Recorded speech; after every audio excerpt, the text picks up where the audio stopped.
અત્યારે તો સંક્રાંતિ ગઈ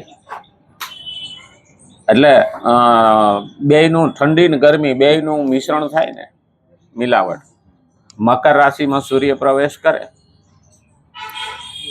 મકર સંક્રાંતિ કી, એટલે રાશિ પરિવર્તન થાય અને જે નક્ષત્રમાં પૂનમ આવતી હોય ને એ પ્રમાણ મહિનાનું નામ હોય. એટલે ગોકુળમાં આજ દિવાળી, રોજ દિવાળી. ગોકુળ, ગોકુળ બે અર્થ છે, એક પેલું ગોકુળ અને એક આ ગોકુળ. ઘણાને એવું લાગે કે આ શરીરને ગોકુળ કયું? હા, કારણ ગો એટલે ઇન્દ્રિયો થાય અને ગો એટલે ગાય થાય. કુળ એટલે સમૂહ. હવે ગાયોનો સમૂહ એને ગોકુળ કહેવાય અને ઇન્દ્રિયોનો સમૂહ એને ગોકુળ કહેવાય. એટલે આ ગોકુળમાં રોજ દિવાળી. પ્રગટ થયા વનમાળી, જેના હૃદયમાં ભગવાન સતત બિરાજે છે અને સતત ભક્તિ અને ભગવાનના વિચારો ભાવ રહે છે ને, એને કાયમ દિવાળી છે. કહેવાનો ભાવ અર્થ આ છે. કારણ ભાગવતમાં એક વાત આવે છે કે બે પંખીડા ડાળ ઉપર બેસે છે. એક પંખીડું બેઠું બેઠું જોવે છે ને એક પંખીડું બેઠું બેઠું ખાય છે.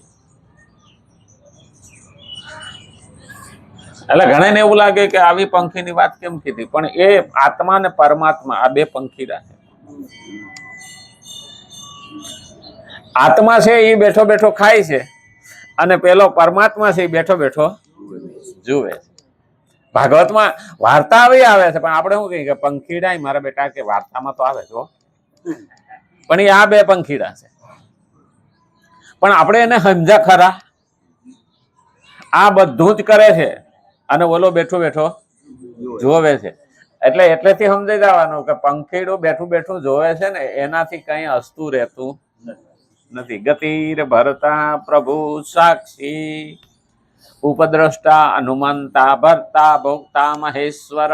ભગવાન કે હું અંદર બેઠો બેઠો ઉપદ્રષ્ટા જોઉં છું. મારા બેટાને માનવ દેહ આવ્યો ને જનાવર જેવું જીવે છે. હા, ઘણાને આકરું લાગે. અને ઘણા તો આવું સાંભળે ને એટલે કે સારું બીક લાગે. ખરેખર ગીતા નો સંભળાય. હા, ગીતા સાંભળીએ ને કે બીક લાગે. કે મેં કીધું ગુનેગાર હોય ને બીક લાગે, ગુનો ન કર્યો હોય એને બીક શું લાગે, હવે પછી ગુનો નથી કરવો એને શું બીક લાગે? પોલીસ આવે તો ભાગે કોણ? ગુનેગાર હોય એ ભાગે. આપણે ભાગવાની જરૂર ખરી? આપણે તો નથી અહંકારથી ભગવાન પાસે જતા, નથી ગુનો કરીને જતા. પ્રભુ જે થઈ ગયું એમાં પસ્તાવો છે, હવે પછી કઈ કરવું નથી. હવે કઈ નહીં કરું આવો સંકલ્પ જેનો હોય ને એને ભગવાન કે તારે ડરવાની જરૂર નથી. ઠીક છે, જુવાનીમાં ઘણા આપણે ઉથલ ધડા કરી નાખ્યા હોય. સંપૂર્ણ ઈશ્વર સિવાય કોઈ નથી. કોઈને કોઈમાં દોષ હોય, કોઈને કોઈનામાં વીક પોઈન્ટ હોય, નબળાઈ હોય, પણ એને એક બાજુ કરીને બાકીના ગુણો જોઈએ. કોઈ માણસ સંપૂર્ણ નથી. માનવ માત્ર ભૂલને દરેકમાં હોય, પણ એને જોઈને બેસી રહેવું તો આપણે આગળ વધશું નહીં. અને એટલે જ કીધું તારે ભક્તિમાં આગળ વધવું હોય, ભગવાન કે તારી મારે પાસે આવવું હોય તો હું તને મદદ કરું, પણ તું એક વખત એ બાજુ હાલતો તો થા. એ આ પોઈન્ટ છે. એટલે આપણે 4000 રૂપિયા ગૌશાળા પહોંચ્યું નથી. આપણે શું કરવું, પણ અમુકને મનમાં શંકા ન રહી જાય એટલે પોઈન્ટ લેવી. હા હા, ઘણા ને એવું જ હોય, એ ન્યા જોઈને બેઠા હોય. મંદિર આવે ને કઈ બધા સાંભળવા આવે એમ કઈ 100% થોડા કે સજ્જન છે. હા, અમે એક જગ્યા અહીંયા મહેમાન થઈને ગયા હતા, એટલે એ લોકો અહીંયા ચોખા કર્યા હતા. ચોખા કે ને આપણે ગામડામાં ચોખા કે ને, હા ચોખા કર્યા કે. એટલે ચોખા ખાવાના હોય એટલે ખાતા હતા. કાંકરી આવે એટલે મૂકી દીધી એક બાજુ લઈને. ઓલા ભાઈએ આજુબાજુ જોયું, મહેમાન કઈ બોલે? મહેમાન ન બોલે. ઘરધણીને કાંકરી આવી. ઘડી થયું ને તે 2 કાંકરી આવી. હવે ચોખાનો તકલીફ ચોખા જેવી જ હોય કાંકરી, એટલે બહેનોને ઘણી વખત દેખાય નહીં. 2 કાંકરી આવીને, અરે કે તને ખબર નહીં આમાં કાંકરી છે? કાંકરા ભાઈ એટલે મારા જ નો રહેવાનું. એટલે મેં કીધું ચોખા હોય એમાં થોડા કાંકરા તો હોય. ચોખા હોય એમાં કાંકરા તો 1-2 હોય. આટલા બધા ચોખા છે તો 1-2 કાંકરા હોય. ખરેખર આમાં કહો લાંબો સંદેશો. એ કાંકરાને કાઢી નાખવાના એક થોડા ચાવવાના હોય. હા, કાં તો નીકળી જાય કાંકરા. દાંત તો નો રહેવા દે, જીભથી વળી હકોરાઈ જાય, પણ દાંત રહેવા ન દે. કાં ભયડી નાખે અને કાંક એક વાર કાઢી નાખે. એટલે આપણે અહીંયા હાલતું હોય ને તો એવું ચોખામાં કાંકરા હોય તો એવું બહુ ધ્યાન આપવાનું નહીં. હા, એ તો ધ્યાન બારા જતા રહેતા હોય છે. બેનો ઘણી વખત ચોખા જોતા હોય તો ધ્યાન બારા જતા રહેતા હોય છે. એમાં આપણે ક્યારેક ધ્યાન બારું જતું રહે. શ્રીમદ ભગવદ્ ગીતા 3જો અધ્યાય 21મો શ્લોક આપણે જોઈએ છીએ. ભગવાન કહે છે, આપવાના ભાવથી સમાજમાં એકતા અને પ્રેમ ઉત્પન્ન થાય. આપવાનો ભાવ હોય ને તો એકતા અને ભાવ ઉત્પન્ન થાય. ખરેખર જોવા જઈએ ને તો ભાવથી સમાજમાં આપવું, દેખાડો કરવો કે ઓલો આપે છે તો હું મારે આપવું પડશે, એમ નહીં. ભાવથી આપવું. હવે જેનામાં ભાવ હોય એનું આત્મા ભળે એટલે સ્વભાવ બને. સ્વ એટલે આત્મા અને ભાવ હોય. હવે આત્માનો ભાવ હોય ને એને સ્વભાવ કહેવાય. હવે જ્યારે માણસમાં આ સ્વભાવ જ આવો બની જાય તો એને ધર્મરાજાની જેમ કોઈ ખરાબ દેખાતું નથી. છે તો બધો અંદરનો જ ડખો ને. આપણે ગામડામાં તો ડાયા માણસો એવું કહેતા, આપણા ભલે અભણ હતા પણ ડાયા માણસો એવું કહેતા કે જેને આંખમાં કમળો હોય ને એ પીળું ભાળે. હવે અંદર જેને શંકા જ હોય અને જેનો સ્વભાવ જ ખરાબ હોય એને બીજા સારા લાગે ક્યાંથી? એટલે કીધું છે આપવાના ભાવથી સમાજમાં એકતા અને પ્રેમ ઉત્પન્ન થાય અને લેવાના ભાવથી સંઘર્ષ ઉત્પન્ન થાય. કાં તો કાંઠલો પકડીને લે, કાં તો માગીને લે, કાં તો મજબૂર કરીને લે. એનાથી અભાવ ઉત્પન્ન થાય. ત્યાંનાથી લેવાના ભાવથી સંઘર્ષ ઉત્પન્ન થાય. પછી હામોય કંઈક દલીલો કરે ને હામોય ઝઘડે ને હામોય પેલું થાય. સંઘર્ષ એમાંથી નિર્માણ થાય લેવાના ભાવથી. અને ખરેખર જોવા જાવ ને કોઈને બાવડું પકડીને અહીં લઈ આવો ને તો એને એક દી શરમનો માર્યો રહે, 2 દી રહે, પછી રહે. આવેલો હાલે, લાવેલો હાલે. એને લાવીને બેહેડા હોય ને તોય ન હાલે. કારણ એનું મન બીજે. જેનું મન અહીંયા છે ને એને બહાર બેઠો હોય છે ને તોય ટાઈમ થાય તો દોડીને આવી જાય. એટલે આવેલા હાલે. અને એટલે જ કીધું છે આવેલા જે છે એમાં સંઘર્ષ હોતો નથી, લાવેલામાં સંઘર્ષ હોય છે. એટલે કીધું કે લેવાના ભાવથી સંઘર્ષ ઉત્પન્ન થાય, આપવાનો ભાવ ઉદ્ધાર કરવા વાળો. આપવાનો ભાવ હોય ને એ સદય મારે બીજાને પ્રેમ આપવો છે, ભાવ આપવો છે, મારે બીજાનું કલ્યાણ ઈચ્છવું છે, આવું આપવાની ભાવના છે. તો આપવાનો ભાવ ઉદ્ધાર કરવા વાળો અને લેવાનો ભાવ પતન કરવા વાળો થાય છે. શરીરને હું અને મારું અથવા મારા માટે માનવાથી જ લેવાનો ભાવ ઉત્પન્ન થાય. હું અને મારું. ખરેખર ભજનમાં કીધું છે હું અને મારું એ તો મનના છે કારણ. પાનભાઈના ભજનમાં હું અને મારું, ખરેખર આ 2 જ મારે છે આપણને. મારું મારું કરતા મરી ગયો અને તારું તારું કરતા તરી ગયો. હું અને મારું. હું આવ્યો એટલે અહમ આવ્યો, અહમ આવ્યો એટલે અહમ માણસને છૂટવા દેતો નથી. તો અહમનું શું કરવું? તો અહમને વાળી દેવાનો. અહમ નીકળશે નહીં, હું પણ નીકળશે નહીં. હું અને તું બરાબર આ દાખલો છે. હું અને તું બેને મેળ કરીએ તો બરાબર અમે થાય. આ એનો સરવાળો, આ એનો જવાબ છે.